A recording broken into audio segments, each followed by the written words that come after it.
Imagine, if you will, it's 1999. Star Wars Episode 1 The Phantom Menace has come out. The Matrix has come out. The Mummy. South Park Bigger, Longer, Uncut has come out. And you're looking for something else to find. You're looking for something else to watch. And comes along this movie that was at Sundance. It's this low budget found footage movie. And it's about three people in the woods who get lost and disappear, and their footage is found.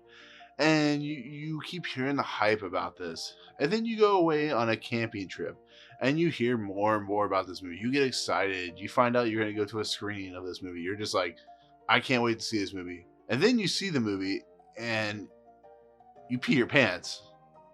This happened to me. So what's up, guys? Thank you so much for that beginning. This is Flashback Review. I am your host. I will be talking about, of course, the Blair Witch Project. The Blair Witch Project is a very unique film in the fact that it came out at a time when found footage movies were not really a thing. Yes, there had been a couple of found footage movies beforehand, but found footage was not the way it is today. It wasn't a dime a dozen type of film genre. You didn't have the paranormal activities and so on and so forth. And this movie was revolutionary for its time. It almost seems realistic when you're watching it. You sit there and go, oh my God, did this really happen to these people? And you're freaking out. They're like your close quarters. The only things you can see are the one things that they're shooting. And there's like weird things going on in the woods in Maryland. And you're just like, oh my God, I can't believe this is happening. And this movie became a phenomenon. It was also one of the first viral marketed movies with the use of the internet, with the use of a website, where it really made it feel like this movie was real. It really happened. It was almost like a snuff film, kind of, in a way. Not saying it was. And the three actors, Heather Donahue, Michael C. Williams, and Joshua Leonard, were not allowed to talk, not allowed to be in the public, which must have been kind of like cabin fever-ish. And, when it was finally revealed that this movie was, in fact, a fake, it blew up. It was a big thing and is considered a classic film, even though I don't think it stands up to the test of time. It doesn't hold up real well. It's still a movie that's important for the lexicon of filmmaking, for what it did, for what it helped bring to the forefront. And this movie is directed by Daniel Myrick and Eduardo Sanchez. And it was really impressive what these two directors did, who came like almost straight out of college. They're actually from the University of Central Florida. So for my Florida fans, you might get a little excited by that. And this is ingenious what they did. They took the three actors, they had them use camcorders, which at the time used videotape or film or whatever they were using, and they had them go to certain spots in the woods in Burkittsville, Maryland, or wherever they filmed at, and they would leave special containers of food and rations and instructions on what they needed to do.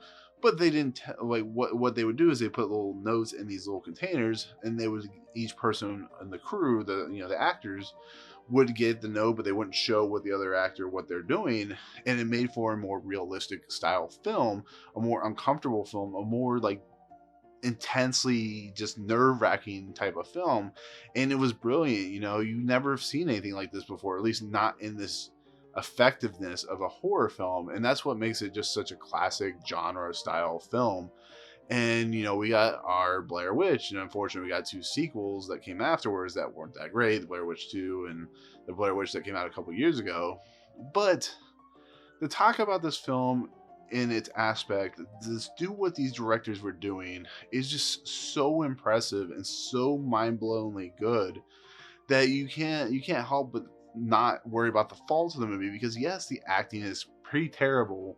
They're dealing with these three actors that had no experience at the time, probably just came straight out of college or have been working at a coffee shop or something like that, and they're having to react to things like snapping trees in the woods or sounds of people that aren't really there, and then like they're in their tent and Sanchez and Myrick are like smashing on the tent, and they're having to run away and they're having to react. And it's beautiful to watch and very creepy and just unsettling. And it leads up to like one of the most insane endings I've ever seen in a movie, where their friend Josh, because they all go by their actual real names, Heather, Mike, and Josh. Well, Josh disappears and they can't find him. They're like freaking out, and they go searching for him, and they find this house, And they go in there and they can hear Josh screaming and yelling, and he's agonizing, and they leads to the basement where Mike is the first one down there. The camera drops because you don't know what happened to him, and then Heather goes down there,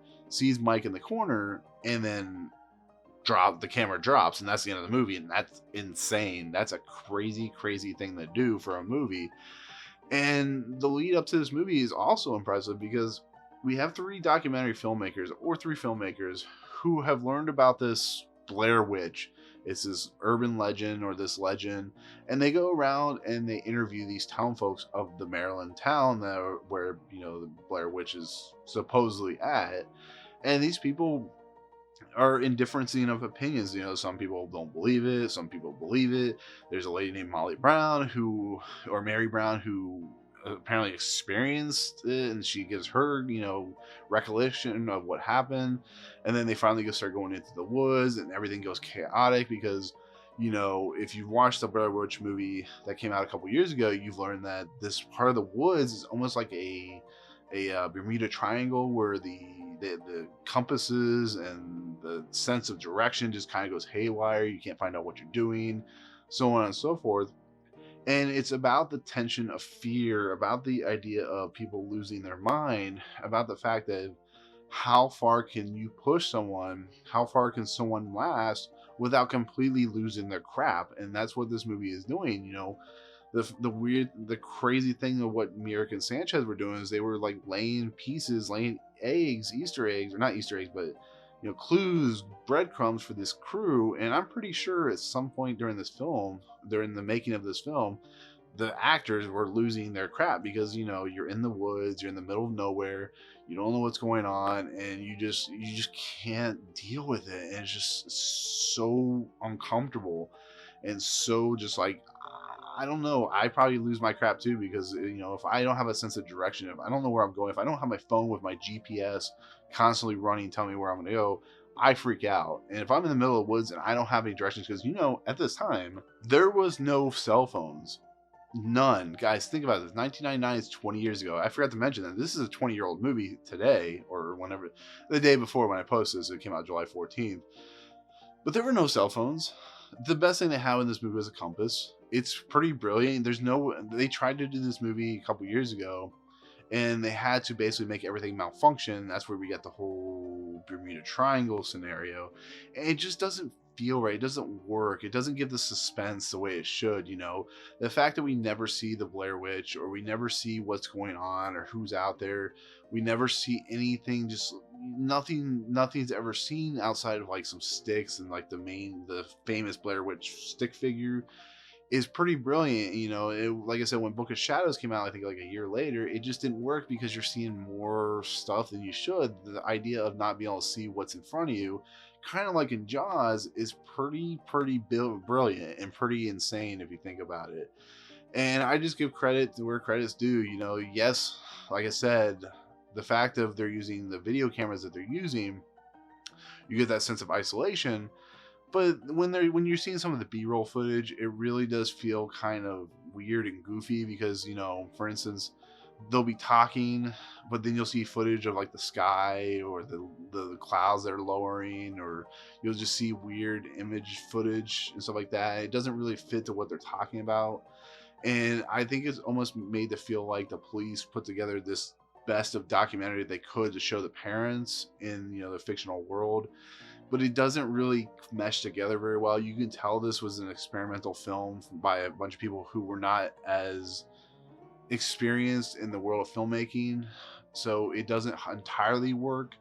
But when it does work, when it's effective, when you get that famous scene with Heather with the close up on the camera and she's snot flying all over the place and she's freaking out, it really is effective and really unique and really kind of just different. And like I said before, the isolation is just there and you just feel in your heart is pumping and it's just craziness. But this movie was a massive hit. It made over $100 million, which was a rarity for any type of low budget movie like this. And it was a worldwide phenomenon. It was something that, like I said, had never been done before, had never been done in this method before.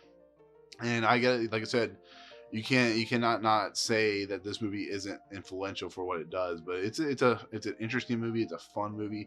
It's a scary movie. Yes, it'll make you sick if you get motion sickness because there's a lot of shaky cams, but it's a fun movie. It really is. And it does still kind of hold up after 20 years. It's still a lot of fun. Maybe for the younger generation, it's not as fun because there's a lot of slow moments, but I personally think it's a good horror film and definitely fits in the lexicon of stuff that when you go back and look at the history of film will be something important for what it was. So, but that'll do it. That'll be my take on the Blair Witch. Congratulations on 20 years. If you like what you see, remember to hit the subscribe button, hit the notification button at the top, and comment below on the Blair Witch Project and tell me what you think. But otherwise, we'll see you guys on the next video. Peace out. What's up, guys? Thank you so much for checking out Movie Emporium. I really appreciate it. If you want to, go ahead and hit the subscribe button. Hit the notification button and the bell at the top. Find out what's coming next for Movie Emporium. Also, check out these 2 videos. They're amazing. I think they're awesome. I think you'll enjoy them too. But otherwise, thank you so much for watching, guys. We'll see you next time.